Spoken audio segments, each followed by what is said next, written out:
You've done such great work today.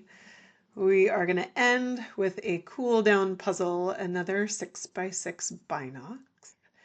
The rules, again, are pretty easy. You just can never have more than 3 of any one symbol in a row. So take these two X's. I wouldn't be able to put a third X right there. So that tells me that's got to be a circle, an O.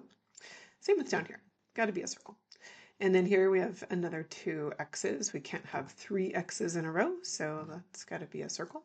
And then we can do that same thing here with these 2 circles. We can't have 3 circles in a row, so that tells us that has to be an X.